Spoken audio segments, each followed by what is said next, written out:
So on today's exciting episode, I want to talk about why attenuators cannot ever be transparent. So the first thing to understand is transparency is just where you don't have a loss. Things stay the same, of course.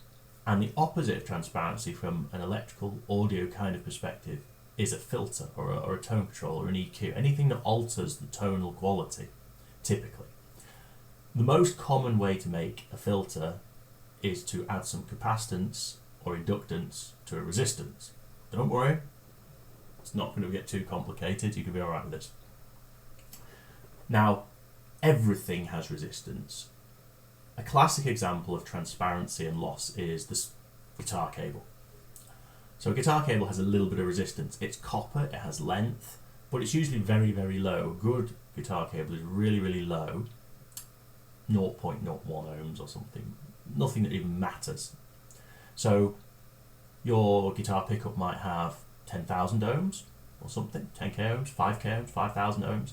So you're feeding 5,000 ohms into 0.1 and it's a ratio. The loss is a ratio. If your cable was 5,000, your pickup was 5,000, you would lose half your volume. But it's about 0.1 and your pickup's 5,000. So you're going to lose pretty much nothing, because the ratio's pretty good. But if the ohms got higher, then you would lose something, and that's why bad cables are bad. But that's only for volume. For losing tone, we need to have some kind of capacitance or inductance. And in a physics sense, a capacitance is any two conductive things that have a space between them. So a shielded cable has some capacitance because it's a center core with a gap and something around it. So all shielded cables have capacitance, ergo all cables are filters because they have capacitance resistance. Pickups are a coil of wire. Any coil of wire is an inductor, and inductor is another type of filter. Pickups have a massive inductance. Pickups are notorious for creating filters. But you can only create a filter if you have two elements. You need to have two elements out of those three. You need the capacitor, the resistor, and the inductor, and one of those has to be big. So we can't get around the fact that our guitar pickups are a large inductance. They've just got a lot of coils of wire, unless we have an active one, which is why people like them, because then you don't have to, it's blocking the inductance. But if we make the capacitance and resistance of our cables very, very, very low by using a good cable, then the fact that we have this unavoidably large inductance doesn't matter, because of our three things: coil of wire, spaced pieces of metal, and long string of copper. We've only got one that's bad. If one is bad out of the three, then we have no effect, because it's a ratio. Lovely and simple, that, basically. And that's why, it matters. So a rubbish cable might have some higher capacitance, higher resistance, that interacts with the inductance and the resistance in your pickup, boom, everything explodes. Sounds terrible, you get loss. So let's get back to attenuators. So an attenuator always has a resistance. We can't lower it. An attenuator that didn't have resistance would be a wire. So an attenuator is always going to be a resistance plugged into the output of your amp that's doing work, and moreover it's going to do most of the work, because an attenuator that rolled off like 10% wouldn't be any use. And because of the way our hearing works, our hearing is very logarithmic, you need to reduce by a factor of 10 in watts to hear half volume. So on a lot of these attenuators, our first step is probably going to take, I think like -4, I can't remember the numbers, takes about 70% of the power away to do a very subtle small step. So even on the first step, it's doing 70% of the work, and after that it quickly gets to 90, 95, 100%. So the attenuator is doing all the work, not your speaker. It has a resistance that we can't get rid of because it needs to be a load, and so it's going to have the tone. It's going to determine your tone. Your attenuator will determine your tone unavoidably, because that's what your amp is pushing into. So there's no such thing as a transparent attenuator. All there is an attenuator that just happens to sound really similar to your favourite speaker, because that is a thing. Okay, and if you are lucky enough to buy one and it just sounds just right to you, That's what you've done. And that's why you'll get a lot of contention on the internet. Some people will buy an attenuator and say, it's brilliant, it's so transparent. And the next person will buy it and go, what are you talking about? It's muddy. And the next person will buy it and go, I found it thin. You know, and they all sound the same in that particular model or whatever. Those people aren't wrong in what they're hearing, they're just comparing it to different expectations.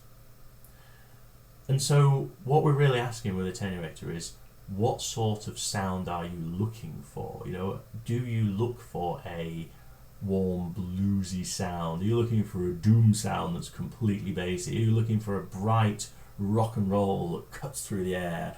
What are you looking for? Because your attenuator is going to have to provide that. It can't just pass the signal. It can't be done. You know, it would be a wire. So in the case of my products, I have the reactive variable mode switch, which is resistive, is quite bright. I'll explain a little more about it in a minute. And the other reactive modes get warmer. In the case of someone like THD's products, who I massively respect and love, they have bright switches, I think a deep switch, and they have the bulbs thing going on. So they have their ways of doing it. And other manufacturers have different ways. And that's what we're all trying to do. I think sometimes we don't explain to you why we're doing it. You know, it's easier just to say our attenuator is better, but that's the reason. It's doing the work of your speaker for the most part. Your speaker still has an effect. Your speaker still has weight and mass and a certain amount of air moving, but your transformer's pushing against the attenuator, against the hot box. It's not pushing against the speaker, electrically speaking. And this raises the second part of the thing I wanted to mention, which is why resistive attenuators are great, right? Okay, they're great because I'd estimate 70-80% of your reactive tone, of your reactive response, is from the transformer in your amp, not from the thing it's plugged into. You still have a whopping giant coil of copper around an iron former, and that is the biggest inductor in any given chain. It's bigger than your speakers, it's bigger than the attenuator, and so it has the biggest impact. The fact is, the transformer in your amp defines the colour and tone more than anything you plug it into. So when you plug it into a resistive attenuator, it's still reactive, you're still going to have a response curve. And in fact, if you have a trawl around the various forums, you'll see people have done tests on this, and you will see that that's fact. People measure it and are really surprised that it's not flat and even. It still has the same reactive curve, just a little bit damped down. So I really like resistive for that reason. And resistive also, in an electrical sense, because they're a predictable load, are actually kind of better for your amp and tube life. A good resistive will improve your tube life and put your transformer under less stress because the impedance isn't fluctuating. So that's a thing. A good resistive will improve tube life. Fact, honestly. And then, of course, different inductives will react with your inductor in different ways. Your transformer. Sorry, same thing. Different reactive attenuators with your transformer. Reactive, inductive is largely interchangeable. Transformer, interchangeable. They're all coils of wire. They'll all react in different ways. So when you plug an inductive attenuator into one amp, it's going to work slightly differently as it reacts with the transformer than it will in a different amp's transformer. So I suppose what I'm really trying to say here, I've gone a little bit off track on it, is I've gone completely off track, haven't I? I've derailed myself. Anyway, what I'm trying to say, as I always come with these videos, is very much that the attenuator is a creative tool. You should see it as a creative tool. It gets sold as a volume reduction tool by a lot of the more basic and simple manufacturers because they aren't putting the money and complication into their product to give you these tonal options, and they know it. And again, I'm not criticising that. It's one option. So they don't want to sell you that. They want to just say, oh, it's a simple tool, it makes it quieter. But in truth, if you want to make your amp quieter, honestly, I always say, if all you want to do is just make it quieter, get an EQ pedal and turn your amp down. It's the most powerful tool set you'll have. It's the reason, Mez's little 5-band graphic EQ is legendary. It's just a little EQ. It gives you the versatility you need to do that. However, if you want to explore tone shape, and discover what your amp sounds like in that beautiful sweet spot where it's just going from linear into the power tubes, compressing and sagging, attenuators will open up and let you explore that. Now, and again, I'm waxing lyrical about our new Hotbox 130 and its 4 modes. You know, those modes change how your amp feels. You're not constrained to one. You don't have to say, well, I like this one and that's what I will use. You know, they're made to be changed. You might prefer it for one sort of song on the cream mode, and you might prefer it for another on the resistive mode. That's okay. And I think if we seek these things out as creative tools, we can do a lot more with them. We can run it at a lower level of reduction when we want a clear sound that isn't squishing. We can turn up the reduction when we want a squishy sound. We make it warm, make it thin, it may change the feel, and see it more as a creative tone tool. And if you buy into any of the better brand attenuators, not just mine, with that in mind, that this is an effect, really, that you've got, then I think you've got a lot more out of it. You'll get a lot more joy and a lot more satisfaction. Whereas if you come at this saying, you know, my landlord wants me to turn my amp down, want to turn it down, I'm buying an attenuator to satisfy him, then you are going to hate it and think it's the worst money you've ever spent. And a lot of the reason I'm making these videos is because I don't want you guys to waste your money on my products and be sad. I want you to spend that money on something that makes you happy, you know? So don't buy into these as just tools. Buy into them as something that's going to open up the way your amp sounds and give you new modes and new tones that you never knew were there before. Please, like I say, because you know the world's moved on.